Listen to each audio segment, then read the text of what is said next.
Stéphanie Gélina. Elle est titulaire d'un baccalauréat en gestion des ressources humaines de l'École des sciences de la gestion de l'Université du Québec à Montréal et d'un baccalauréat en psychologie de la Faculté des sciences humaines de l'Université du Québec à Montréal. Cumulant plus de 400 heures de formation, elle a commencé à donner des formations sur l'accueil et le service aux personnes handicapées en 2011 pour l'organisme Altergo, ici au Québec, pour ensuite devenir conseillère en accessibilité universelle pour le même organisme. En 2012, elle amorce un virage dans sa carrière et devient conseillère en recrutement pour la firme conseil Think Profitabilité numérique. Enfin, elle revient au bercail. En 2013, elle obtient le poste de conseillère en formation et formatrice chez Kéroul. Donc, inutile de me présenter, je crois que Mme Lisotte a très bien fait cette partie du travail-là. Donc, comme elle l'a dit, je suis la coordonnatrice du département de formation chez Kéroul et je donne aussi de très nombreuses formations. Donc, je suis ici ce matin pour vous présenter notre programme de formation qui se nomme Service complice ou Welcoming Ways en anglais. Donc, c'est une formation sur l'accueil et le service aux personnes handicapées et aux personnes âgées. C'est une formation sur les bonnes pratiques du service à la clientèle adaptée aux besoins de cette clientèle-là en particulier. Donc, le programme existe maintenant depuis 1983. Imaginez, j'étais même pas née. Donc, depuis 1983, le programme existe, a été développé par Kéroul. Kéroul, dont vous avez entendu parler très souvent cette semaine, qui est un organisme à but non lucratif qui fait la promotion du tourisme et de la culture accessible aux personnes à capacité physique restreinte. Donc, Kéroul, en 1979, à sa création, travaillait très fort pour rendre accessibles physiquement les lieux touristiques et culturels, mais dénotait une certaine lacune au niveau de l'accueil et des services offerts à cette clientèle-là. Il s'est dit que la manière de régler le problème, c'était de mettre en place une formation. Donc, depuis 1983, on a environ 20 000 personnes qui ont été formées ici au Québec. C'est une formation qui est certifiée par Emploi Québec, c'est-à-dire que toutes les entreprises dont la masse salariale est supérieure à 1 million de dollars annuellement doivent investir 1% de cette masse salariale-là dans la formation. Donc, les frais afférents à la formation Service complice sont déductibles au niveau de ce programme-là. Nous sommes un organisme formateur accrédité. Aussi, le programme a été mis en place avec la coopération, la collaboration du Conseil québécois des ressources humaines en tourisme, qui, eux, ont déjà un programme de formation qui se nomme Service Plus ou Client Plus, qui est la formation de base pour tous les employés du service à la clientèle en tourisme au Québec. Donc, nous, on vient, dans le fond, apporter un complément d'information sur le service à la clientèle. On pousse plus loin en donnant des meilleures pratiques pour servir et accueillir la clientèle handicapée. Et de plus, notre formation est reconnue par le ministère du Tourisme. Les objectifs de la formation, c'est de développer des compétences en matière d'accueil et de service à la clientèle du personnel de l'industrie touristique et culturelle, mais c'est surtout d'améliorer la qualité de ces services-là, parce qu'on en a parlé beaucoup. C'est beau de pouvoir entrer dans un établissement touristique, c'est bien, mais si on est accueilli par des gens qui sont fermés, qui sont pas sensibilisés aux besoins des personnes handicapées, qui nous trouvent compliqués à gérer, pour qui c'est difficile de nous accueillir, ça vient jouer énormément sur la qualité de notre expérience touristique. Donc, souvent, les personnes ne sont pas familières avec les personnes handicapées, n'ont pas eu de contact, ont eu très peu de clients, donc c'est une roue qui tourne. Hein? Si ces gens-là ne sont pas sensibilisés à nos besoins, c'est certain que l'offre touristique va aller en conséquence. Ensuite. Une autre chose aussi, c'est que chez Kéroul, nous mettons un point d'honneur à embaucher, à travailler avec des formateurs qui ont eux-mêmes une déficience physique. Donc, vous avez sur la photo notre équipe. Malheureusement, il manque une personne, mais vous l'avez côtoyée sans le savoir au courant du sommet, là, Monique Trudel, qui n'est pas présente sur la photo. Donc, on a 8 formateurs, incluant moi-même, un peu partout au Québec, parce que c'est une grande région administrative, donc il faut être capable de couvrir l'ensemble des territoires. Et j'ai des gens à Québec, des gens à Gatineau et j'ai des gens aussi à Montréal. Donc, c'est des gens qui ont déjà voyagé, qui ont une expérience touristique, qui sont extravertis, donc qui sont capables de répondre à toutes sortes de questions diversifiées, qui sont là aussi pour donner une image positive des personnes handicapées. Parce que bien souvent, les gens prennent pour acquis que les personnes handicapées ont une qualité de vie moindre que les gens qui marchent. Donc, d'avoir ces gens-là à proximité dans un cadre informel, ça leur permet un premier contact bien souvent avec cette clientèle-là, ce qui est déjà une plus-value. Mais non seulement ça, c'est qu'on essaie le plus possible de laisser une image positive des personnes handicapées, comme quoi on voyage, on travaille, on a une vie sociale, professionnelle qui est aussi riche que l'ensemble de la population. Aussi, la formation service complice, ce qui est intéressant, c'est qu'elle est bâtie autour d'un tronc commun qui est notre service complice de base, donc qui est modulable, c'est-à-dire qu'on peut s'ajuster à la clientèle qui nous fait face. On prend en considération les tâches que les employés, par exemple dans les hôtels, les restaurants, les attractions touristiques, ont à faire et on s'adapte. Donc, la formation de base est d'une durée de 3h30 et qu'on offre aussi dans les établissements d'enseignement. Parce qu'un peu comme monsieur le dit juste avant moi, d'être sensibilisé en amont, ça favorise beaucoup la mise en place d'adaptations lorsque vient le temps, par exemple, de construire un nouvel hôtel, de mettre en place une nouvelle exposition muséale. Donc, on va aussi dans les établissements d'enseignement grâce au soutien du ministère de l'Éducation et des Sports du Québec, donc qui nous donne la possibilité d'offrir cette formation à prix réduit aux établissements scolaires. Donc, on va autant rencontrer des étudiants en gestion du tourisme, en hôtellerie, en restauration, que des étudiants qui étudient comme pour devenir policier, donc pour travailler en hygiène dentaire. On vise vraiment un public large parce qu'on se dit que plus de gens sont sensibilisés aux besoins de cette clientèle-là, plus les services vont être faciles à obtenir et agréables aussi. Donc, le tronc commun nous permet de jouer un peu avec la structure de notre formation, c'est-à-dire que notre cours de base de 3h30 est repris, par exemple, pour la formation des agents de voyage. Donc, le 3h30 est redonné pour cette formation-là, qui est d'une durée de 10 heures quand même, mais où on rajoute des explications supplémentaires, par exemple, pour la planification de voyage. Quelles questions je dois poser au tour opérateur, aux voyagistes, à la compagnie aérienne? Est-ce que j'ai besoin de confirmation? Comment demander des confirmations? Comment s'assurer que la chambre est accessible rendue à destination?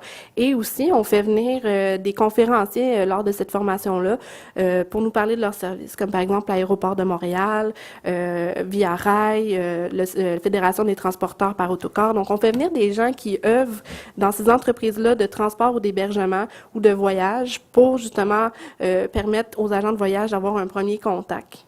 Aussi, le tronc commun est repris quand on va donner la formation en restauration, la formation gestionnaire de musées, aux gestionnaires d'entreprises touristiques, aux agents de bord, au transport, et on peut aussi rajouter un module sur les déplacements sécuritaires. Donc, comment faire un transfert sécuritaire, par exemple pour les gens du taxi ou pour les gens du transport par autocar.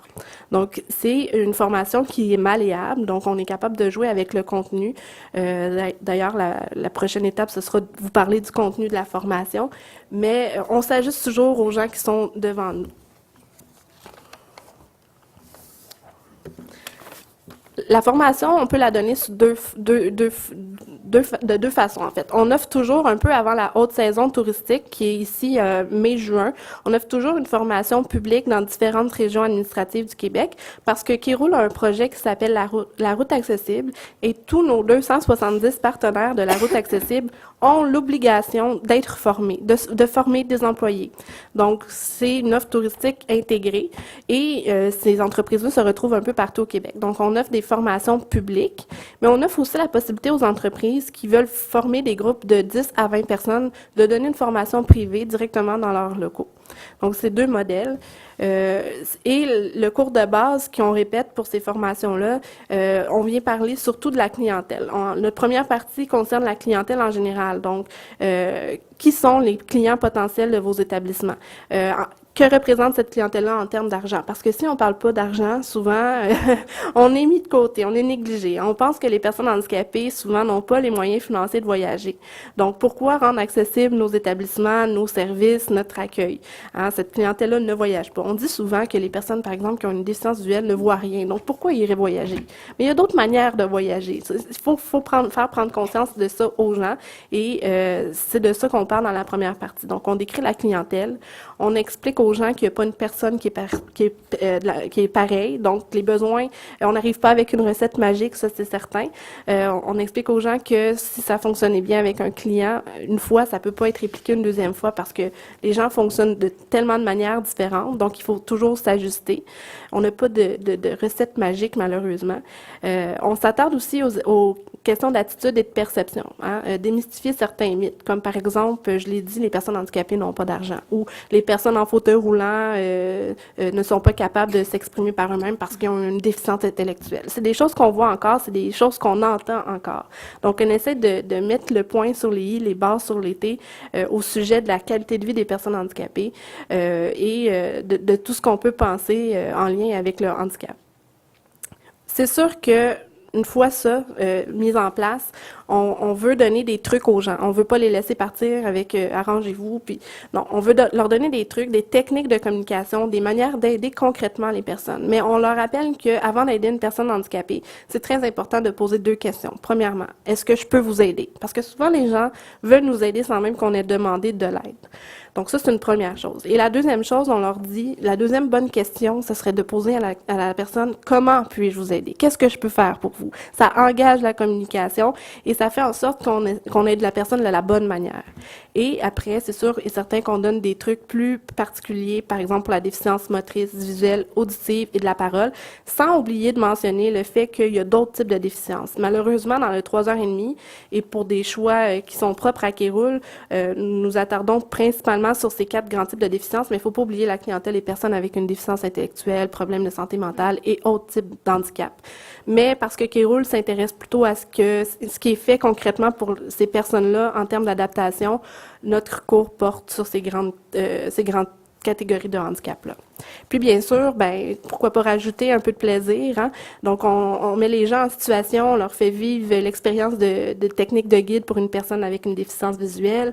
Parfois on peut même emmener des fauteuils roulants sur place pour que les gens puissent expérimenter parce que ça fait partie de leur curiosité, ça fait partie des interrogations qu'ils ont à quoi ça ressemble la vie assis dans un fauteuil roulant. Donc souvent on va amener de l'équipement justement pour leur permettre d'expérimenter. Donc, quelques-uns de nos clients. Bon, peut-être que pour ceux qui viennent d'extérieur, ça vous dira pas grand-chose, mais on a des grands clients comme Espace pour la vie. Donc, ici, à Montréal, ça correspond au Biodôme, Jardin botanique, Insectarium, Planétarium. On a l'hôtel Le Ritz-Carlton qui, annuellement, nous prend des formations. Donc, la Place des Arts, Aéroport de Montréal ont un programme à l'interne qui fait en sorte qu'aux 2 ans, nous retournons systématiquement former l'ensemble des employés, que ce soit la sûreté aéroportuaire, les gens du service à la clientèle et même les pompiers. Donc, on est en bonne main à l'aéroport.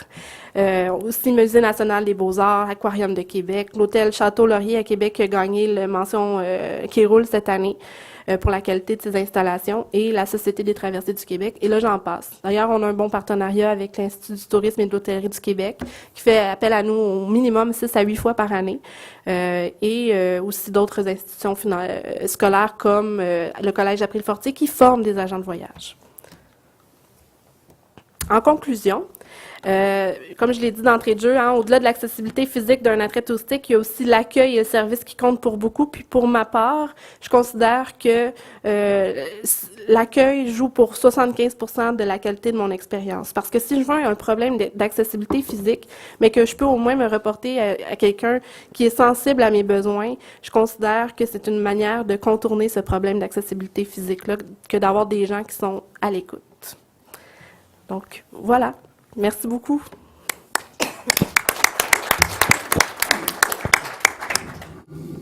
Merci beaucoup. Est-ce que ça fonctionne? Allô, allô? Oui? OK. Merci beaucoup, Stéphanie Gélina. Très belle présentation. D'ailleurs, la formation de Kéroul, c'est pas une formation qu'on avait jusqu'à maintenant au Collège La Salle, donc nous n'étions pas clients de la formation Kéroul, mais on a pris une décision facile cette semaine où on a décidé d'accueillir la formation Kéroul dans le cadre de nos cours en hôtellerie, en tourisme et en restauration. Donc, dès cette année, nous aurons 400 étudiants à former. Et ensuite, année après année, 150 nouveaux étudiants qui seront formés. Pour nous, c'est essentiel que les jeunes qui sont la base, qui seront les gens, puis plus qu'on va pouvoir former des gens à la base qui vont rentrer dans l'industrie, mieux que ça va être. Donc, vous allez perdre d'autres clients éventuellement à cause de nous. Je profite de l'occasion pour saluer Julien, qui est un de nos étudiants au Collège La Salle, qui a fait du bénévolat toute la semaine. Vous en avez vu plusieurs au fil de la semaine. Ils adorent leur expérience. L'année dernière, on a offert nos étudiants en hôtellerie aussi pour faire le service lors d'une soirée qui roule. C'est extraordinaire. Ils reviennent au collège avec un sentiment, une fierté qu'ils ont fait quelque chose et ça démystifie énormément le service, l'accueil et l'expérience éventuellement pour les personnes à mobilité réduite. Donc, merci d'offrir cette formation-là. Vous êtes des avant-gardistes et on va profiter enfin de cette formation-là chez nous. Merci. Merci, Stéphanie. I'm going to ask the same questions to Stéphanie. If you're doing any training in travel agencies right now, est-ce que vous faites de la formation dans les agences de voyage présentement? On ne fait pas de la formation dans les agences de voyage. En fait, on invite les agents de voyage à une formation dans nos locaux. Donc, c'est volontaire, c'est sur inscription. Et ces gens-là ont la chance d'avoir leurs coordonnées disponibles sur le site web de Kéroul dans l'onglet « Services aux voyageurs ».